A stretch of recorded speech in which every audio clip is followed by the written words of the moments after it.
Hello, welcome back to my channel and welcome to my new kitchen.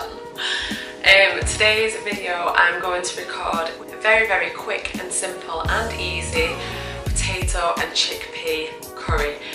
I'm pretty sure there are many recipes out there like this, but I just wanted to share this anyway because this is probably one of our absolute staples. We love this meal. It's so easy to do, especially because I'm going to be using frozen spinach and frozen onions today. I do buy fresh in, but I don't have that much left with the fresh stuff, so it's great to have these on hand.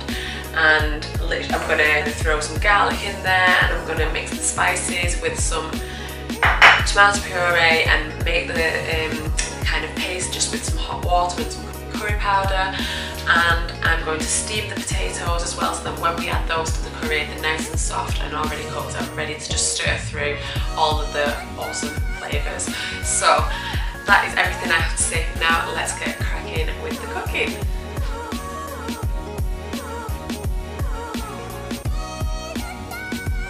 So first of all, I'm just going to take all of my potatoes and I'm going to throw them into the steamer so that they can start cooking.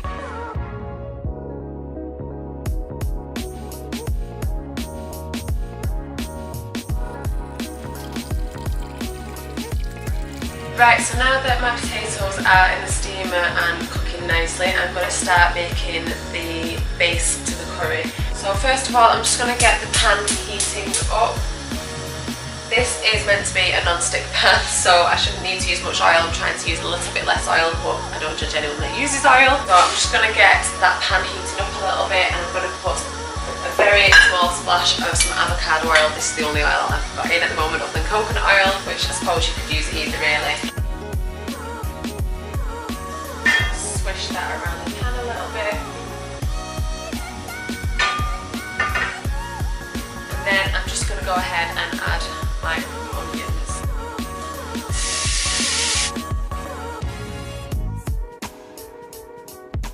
And I'm just going to crush my 2 cloves of garlic in there as well. I'd have your pan on a low to medium heat at the moment because you don't want your onions to brown off too much. You just want them to be cooking nicely and getting nice and soft. So then I'm just going to throw in some curry powder. I'm going to do 2 tablespoons of this. I don't mind a bit of spice, neither does John, but as we have this as a family, we use mild because obviously we've got our children as well. Now here, this is where the spices start to stick to the pan a little bit, so this is where my hot water comes in handy, and I just pour a little splash in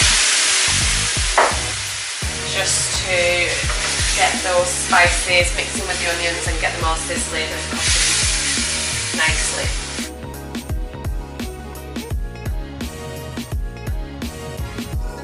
Once your spices become fragrant, your curry spices that is, and you're more than welcome here to experiment a little bit, throw in some extra spices. You know, you can throw in some more cumin or some garam masala or turmeric or anything that you feel like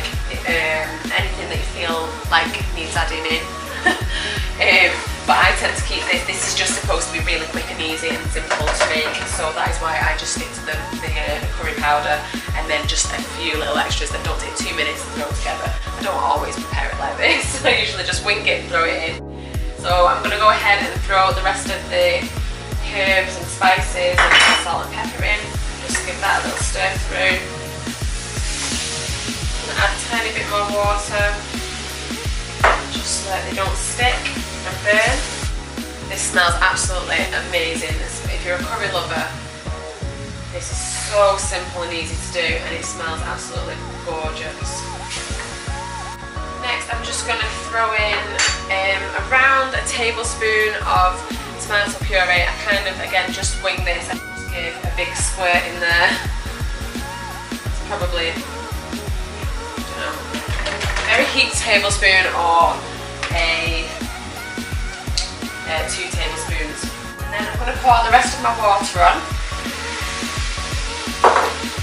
and give that all a good stir, and that just makes a nice curry paste base for our curry. 1, give that a nice stir in. Once it's all mixed in and combined, I'm going to let that just sizzle away for a couple of minutes, just so that all the flavours can absorb and get going. I'm going to turn the heat down low now and just add my frozen spinach, because it's still a little bit frozen and I want it to just steam through on a low heat without burning the rest of the spices. So I'm just going to go ahead and pop the lid on here, just so that that can steam that spinach and let it cook through a little bit. And so whilst that is just steaming, I'm just going to go ahead and prepare my chickpeas, and all I need to do is drain them and give them a good rinse, and then they're ready to be thrown in. I love that colour. I think green and red go really well together. I know there's that saying, isn't there? Red and green should never be seen, but I think it looks awesome. So that's all broken down. I'm going to go and put my chickpeas in there. I like adding the chickpeas into the sauce, giving them a few minutes to cook and absorb some of the flavours of the curry. Just give them a nice stir through. And I've turned the potatoes off now because I don't want them to be too soft, otherwise we're just going to have curry with mashed potatoes. So, steamed potatoes in there now as well.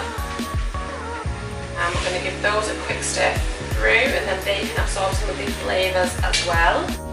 So as you can see now, we've ran out of the kind of saucy bit because it's covering all of the potatoes and the chickpeas. So once you've given that a quick stir through, we're going to add the tomatoes and give those a stir through.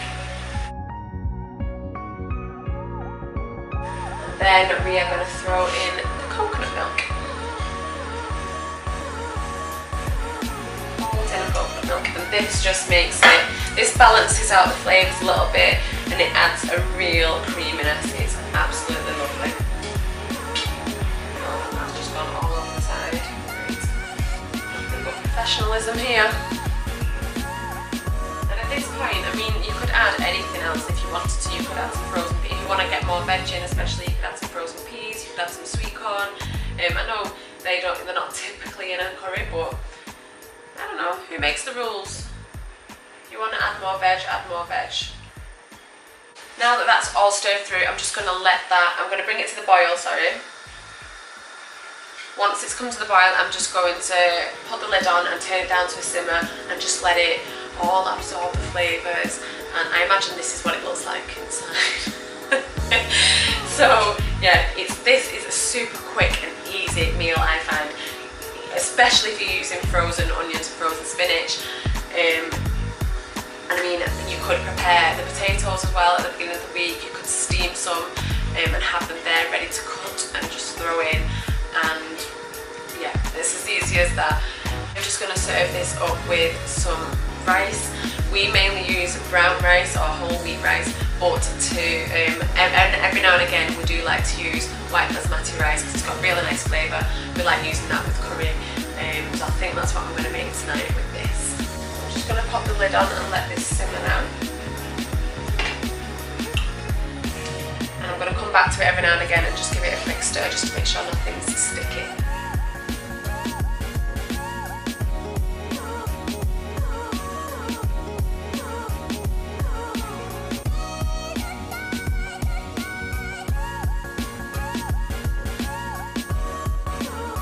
You get around to trying this recipe, and if you do, please do let me know. I'd love to know how it turned out for you, and I hope you enjoy it. If you'd like to see any more videos like this from me, I'm hoping to do lots more recipe videos this year and what I eat in a day. I would love to have you around. Please subscribe, and I will see you in my next